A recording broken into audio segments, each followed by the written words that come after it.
Hi everyone, welcome back to today's Bible reading. Today we will be reading from 2 Samuel chapter 17. In this chapter we see David on the run, and we also see how God uses people to protect David and those around him. Let's read together. Moreover, Ahithophel said to Absalom, "Now let me choose 12,000 men, and I will arise and pursue David tonight. I will come upon him while he is weary and weak, and make him afraid. And all the people who are with him will flee, and I will strike only the king. Then I will bring back all the people to you. When all return except the man whom you seek, all the people will be at peace." And the saying pleased Absalom and all the elders of Israel. Then Absalom said, "Now call Hushai the Archite also, and let us hear what he says too." And when Hushai came to Absalom, Absalom spoke to him, saying, "Ahithophel has spoken in this manner. Shall we do as he says? If not, speak up." So Hushai said to Absalom, "The advice that Ahithophel has given is not good at this time. For," said Hushai, "you know your father and his men, that they are mighty men, and they are enraged in their minds, like a bear robbed of her cubs in the field. And your father is a man of war, and will not camp with the people. Surely by now he is hidden in some pit or in some other place. And it will be, when some of them are overthrown at the first, that whoever hears it will say, 'There is a slaughter among the people who follow Absalom.' And even he who is valiant, whose heart is like the heart of a lion, will melt completely.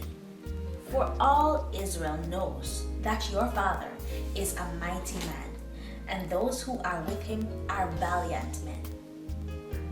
Therefore, I advise that all Israel be fully gathered to you, from Dan to Beersheba, like the sand that is by the sea, for multitude, and that you go to battle in person. So we will come upon him in some place where he may be found, and we will fall on him as the dew falls on the ground. And of him and all the men who are with him, there shall not be left so much as one.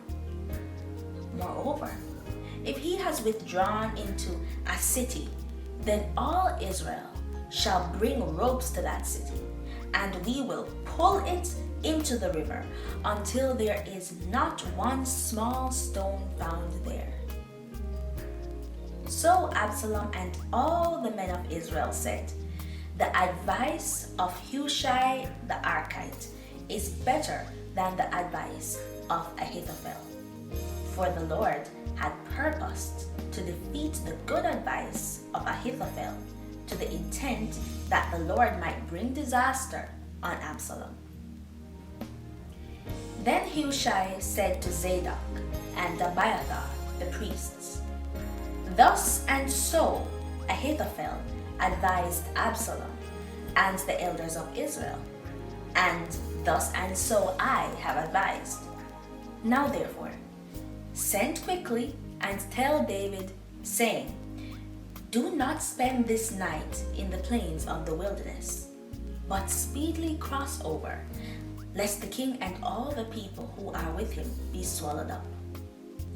Now Jonathan and Ahimaaz stayed at En-Rogel, for they dared not be seen coming into the city. So a female servant would come and tell them, and they would go and tell King David. Nevertheless, a lad saw them and told Absalom. But both of them went away quickly and came to a man's house in Bahurim, who had a well in his court, and they went down into it. Then the woman took and spread a covering over the well's mouth, and spread ground grain on it, and the thing was not known. And when Absalom's servants came to the woman at the house, they said, "Where are Ahimaaz and Jonathan?" So the woman said to them, "They have gone over the water brook."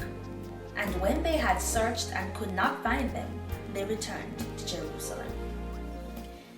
Now it came to pass, after they had departed, that they came up out of the well, and went and told King David, and said to David, "Arise, and cross over the water quickly, for thus has Ahithophel advised against you." So David and all the people who were with him arose and crossed over the Jordan. By morning light, not one of them was left who had not gone over the Jordan. Now when Ahithophel saw that his advice was not followed, he saddled a donkey and arose and went home to his house, to his city. Then he put his household in order and hanged himself and died, and he was buried in his father's tomb. Then David went to Mahanaim, and Absalom crossed over the Jordan, he and all the men of Israel with him. And Absalom made Amasa captain of the army instead of Joab. This Amasa was the son of a man whose name was Jithra, an Israelite, who had gone into Abigail, the daughter of Nahash, sister of Zeruiah, Joab's mother. So Israel and Absalom encamped in the land of Gilead. Now it happened, when David had come to Mahanaim, that Shobai, the son of Nahash from Rabbah of the people of Ammon, Machir, the son of Amiel from Lodebar, and Barzillai, the Gileadite from Rogelim, brought beds and basins, earthen vessels and wheat, barley and flour, parched grains and beans, lentils and parched seeds, honey and curds, sheep and cheese of the herd, for David and the people who were with him to eat. For they said, "The people are hungry and weary and thirsty in the wilderness." Thank you so very much for reading this chapter with me. A whole lot happened in this chapter. The main points of this chapter for me were the fact that we see God's hand moving in human affairs. We see where God used the counsel of Hushai the Archite to protect David.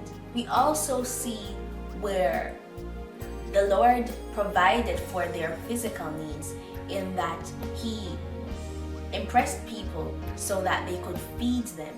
They carried all this food so that David and the army could eat.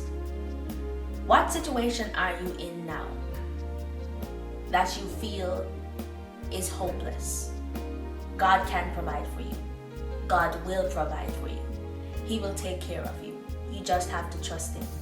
Just like God took care of David in that dire situation where his own son was hunting him, God will be there for you.